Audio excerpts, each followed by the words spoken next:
Hey, Scott here from Other Record Labels. I want to talk about 10 common mistakes I see when record labels and independent artists are preparing to make an album cover or album artwork for their new single or for their new EP or for their new album. And I'm not just talking about physical merchandise like vinyl and tapes and CDs, but I'm also talking about just streaming like on Bandcamp and on Spotify. And so we're going to talk about the whole gamut. There's just 10 things. This isn't in any particular order, but I think you'll find it helpful, especially if any one of these 10 things that they're a mistake that you've made in the past or you're about to make, or there may be a topic or a category that kind of you get hung up on and that slows you down from making great album covers. As with most things in art and design, a lot of it's subjective. Now, a video for another day is me arguing why great album covers are not subjective. Instead, I want to talk about some more practical, tactical things to keep in mind when making album covers. By the way, I'm going to put the resources from today as well as our free album artwork workshop that you can watch all at otherrecordlabels.com/artwork. So some of the tips I'm talking about today and some of our resources, including our new book on album artwork and design for record labels, will all be at otherrecordlabels.com/artwork. Number one common mistake I see is people spending too much money. This is tough, and in my next point, I'm going to counter this. So any like graphic designer out there who's like, no, it's worth it to spend money. I agree with you, but I do sometimes see people spending too much money. So let me tell you a time when you should spend a lot of money on album covers and when you shouldn't spend a lot of money on album covers. Number one is you should spend a lot of money on album covers if you are pressing to vinyl and cassette and digital, obviously, and maybe even tape as well. Then you should hire a designer and you should pick a great design. And if that design is being put on t-shirts or hoodies or tour posters, then it's okay to spend a lot of money. And what do I mean by a lot of money? I've spent $500 in the past. I licensed somebody's artwork for $250. That was like 10 years ago, so that was like a super good bargain. I've seen people do custom artwork for $1,000 or $2,000. So that's like what you can kind of expect to spend. If a designer does that, plus maybe a few extra hours to help you lay out the vinyl package, like the sleeve and the back cover and the spine or the CD, or if you're just getting the artwork done digitally, I say it's okay to spend and to invest a lot of money if you're doing physical merch and if that design is going to be transferred to a hoodie or a t-shirt, and if the designer is going to give you the layered files. And what I mean by that is the Photoshop document where you can pull out the text or you can take parts of the album cover and put it on a t-shirt. But I don't think it's okay to spend a lot of money if you're just doing digital. And by digital, I mean, it's just a single, you know what I mean? And it's just going up on Spotify or it's just going up on Bandcamp. To me, that's kind of a waste of money because if you're going to spend $1,000 or $2,000 on having a great cover design for a single, well, unless you can guarantee that your single is going to make back at least $2,000, and that means, I think that's about 200,000 streams. And remember, that doesn't even include paying for mastering, paying for mixing, and paying for the artist to write and record the song. So any of those other expenses you have. So if you feel like I can easily get 250,000 streams on Spotify to pay for a $2,000 designer to make a great album cover, then that's totally worth it for you. So what I'm saying is, let's move on. But what I'm saying is don't spend too much money if you're just doing a digital single or even a digital EP, but you can invest money if you're doing physical. Okay, number two is not hiring a graphic designer. This is a mistake I see because I think you should hire a graphic designer, especially if you are doing physical merchandise, if you're doing physical products, if you're doing vinyl. A lot of people think, oh cool, I've designed this album cover in Canva and now I want to make a vinyl record. Well, a vinyl record is very complex. Here's a copy of my record that I did a couple years ago. And so you have cover, you have spine, you have back cover. This all needs to be designed. And then if you're going to do, this is called a sleeve. So then there's a sleeve that needs to be designed. And then there's the labels, 2 labels on either side. So that's one of the reasons why you need to hire a graphic designer, because you think, oh, I've got this album cover, but there's actually so many more components that need to be designed. If you're doing cassette, you have to think about the label or the pad stamp on the tape itself, as well as the J card if you're doing a J card. So there's a lot of complicated things. So hire a graphic designer if you're going to be doing merch and if you're going to be doing physical products. Mistake number 3 I see is not thinking about the whole album campaign.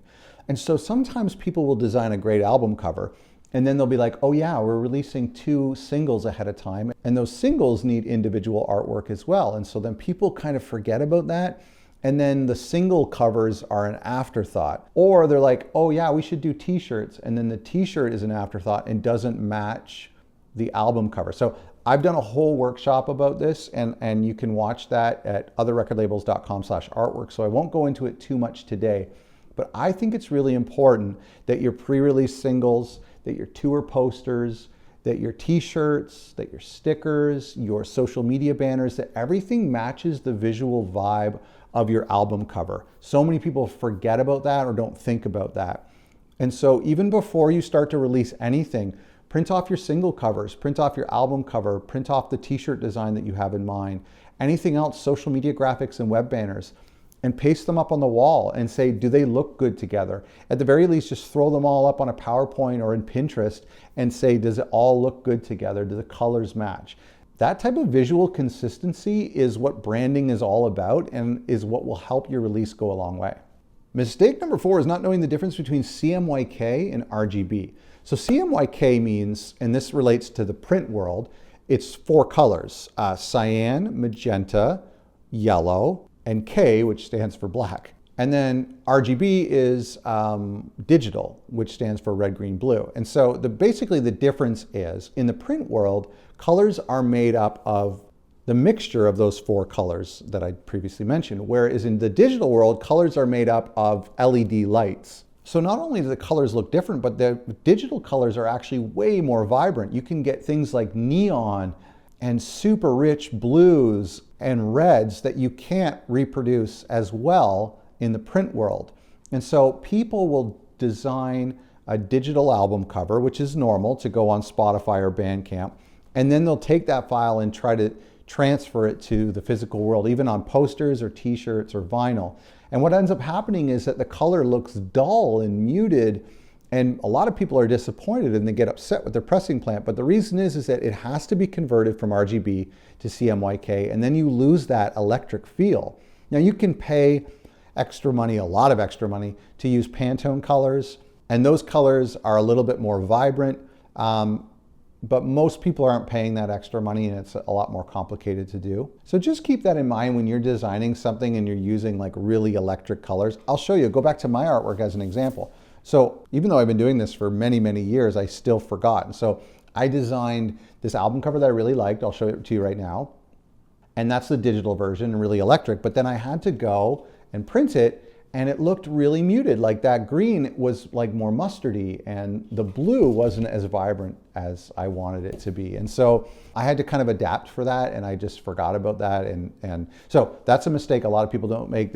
A lot of people make is they don't really consider the difference between CMYK and RGB. Number 5 mistake is not utilizing layered files. I've already explained what layered files are, but basically when you open a Photoshop document, here's a great record from the record label Geographic North. And so if you were to look at this graphic design here in Photoshop, the layers would be this photograph, this text here, this red background would be a layer, this text here would be another layer, the record label logo would be another layer, and there might even be some like grain or effect that's put on top of the photo as another layer. So that's what we mean by layered files. So when you open this document in Photoshop, on the right-hand side, under layers, you'll see all of these different layers here, and you can turn them off and on.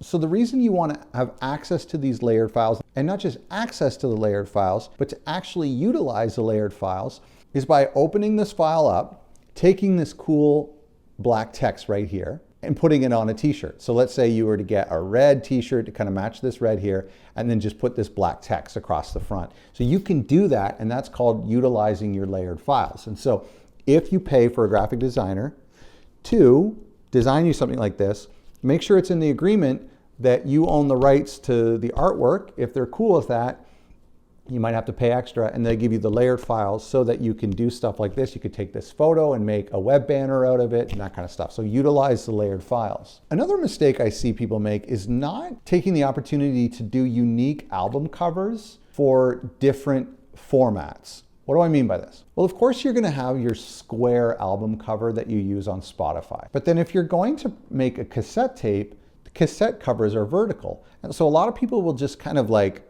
warp their cover to try to fit it on there, or they'll put it a square on the front. It's just kind of weird. But if you're paying a designer, or if you have access to Photoshop and you're good with Photoshop, then I would suggest create something completely unique for the cassette or vinyl. And so go back to my example. So I have a digital cover that's a little bit different. Then I have my vinyl cover, and then I did a cassette cover and they're all completely different. They look kind of similar, but the shapes are moved around. Going back to this like cohesive like branding thing, everything still kind of matches and looks like it belongs, but there's like a little bit of a uniqueness. So your cassette tape looks just a little bit different layout to your vinyl or to your digital. I think that's really cool, and I don't see many people doing that. Problem number 7 is asking people, like regular people, if they like this album cover.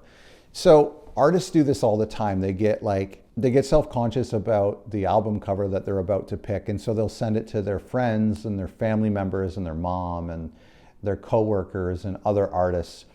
And I hate this process so much because I don't think, this is just my opinion, I don't think that the general public should be speaking into design. First of all, we don't even know if they're creatives, but I just don't think that, I think the problem is that when you give people the chance to criticize, they'll feel obligated to criticize. So if you send somebody an album cover for feedback, I feel like they'll feel stupid if they just say, oh yeah, it looks cool, or you'll think that they don't care. And so they actually try to make up some sort of criticism. I just find it to be a complete waste. And like me and the artists, we're the artists here. This is our project, the label and the artist and the graphic designer. And so to me, I don't like involving the public. We're gonna pick something, and then when you go through a record store, either you like the artwork or you don't. You don't get a chance to speak into the design. So don't poll people. I just think that's overthinking things. Mistake number 8 is album covers with bad resolution. So for a lot of you out there, you're making album covers that are just going on Spotify or Bandcamp. Make sure, and I think a lot of digital distributors require at least 3,000 pixels by 3,000 pixels. So that's really big. In fact, there's no harm in doing like 4 or 5 or 6,000 pixels. Tell your graphic designer to do that. If you're going to make something in Canva, or if you're just going to use something off of your phone, just make sure it's super high resolution. And it usually doesn't matter if people are looking at Spotify on their phone or Bandcamp on their computer. It's usually pretty small. But in some cases, the reason why we actually upload really big pixel sizes is because some people listen to music on YouTube, or they listen to Spotify on their smart TV, or they listen to Amazon Music or Apple Music on their smart TV or on their Apple TV in their living rooms, and sometimes it projects the artwork really big. And so that's a time where you want your artwork to look really, really sharp. Number 9 is failing to create a visual aesthetic for your whole record label. So this tip is a little bit more relevant to record labels only, unless an artist has like a consistent visual aesthetic that's attached to their own name. But you know, like Blue Note, all the album covers have like a distinct feel. I love when record labels do that, when they have something, even if it's just their logo, like in the top right corner of the album covers. I love that a lot. I think a record label should have some sort of like common visual thread throughout all of their album covers. I've seen record labels do it with Obi strips. That's like the paper strip along the spine. I've seen people do it with marketing stickers. Like I mentioned, I've seen record labels who will put a logo in the same corner. Some record labels actually just have like a consistent template. Here's one of my favorite labels, 12K. 12K has great artwork, and they do this, I don't know if they're still doing it, but it's this white frame, and the artist name and the album name is usually done in the same font even, and it's just matching this, all of their album covers match this format. And I personally love it, and I think it's like a calling card. I think that when people see a record like that in the wild, they know it's from 12K Records. I think that's a really cool thing. So if you're a record label, I would consider doing that. I know it's hard to do because you got to pick a design or a template that you ideally stick with forever. But when it's done right, like that 12K example or like Blue Note, it's really cool. Finally, number 10 is a lot of record labels fail to respect the artist's vision for their album covers. And I'm guilty of this. I've had people bring me art that is really intimate and personal to them, like from a family member or a close friend. It hasn't resonated with me, or it wasn't what I was viewing for the album, and I was involved in creating the record. And so I've kind of butted heads with artists a lot. And sometimes I butt heads with artists who don't care about the album covers and what it looks like, where I care a lot. And so even though I think it's really important for record labels to have a consistent visual aesthetic, at the same time, I do think it's most important that you respect the artist's vision, because it's their name that's going on the album cover. This is the hardest thing for me to say because I can't really do it. I just think that I know what's best, and that's like my flaw. Album covers are really, really important to me, and I don't know if the artists are always thinking about album covers as much as I am. And so I'm always trying to communicate to them how important a great album cover is and how much impact it can have when people are deciding whether or not to even listen to your music. For this reason, that's why I really try to establish, or if I were to start a record label again, I would establish a very strict template, like that 12K example I just showed you, or even like Blue Note, where this is the format, and then the artist can be creative within my format. Like this 12K example, this artwork here is important to the artist, and it's something that they picked, but it's fitting within the frame that the label is established. So ultimately, I think it's important to respect your artist's vision for their album covers, but I get it, it's hard to do. Those are the 10 things. I hope you found them helpful. For all of my resources for record labels and independent artists on the topic of artwork, go to otherrecordlabels.com/artwork. Thanks for watching.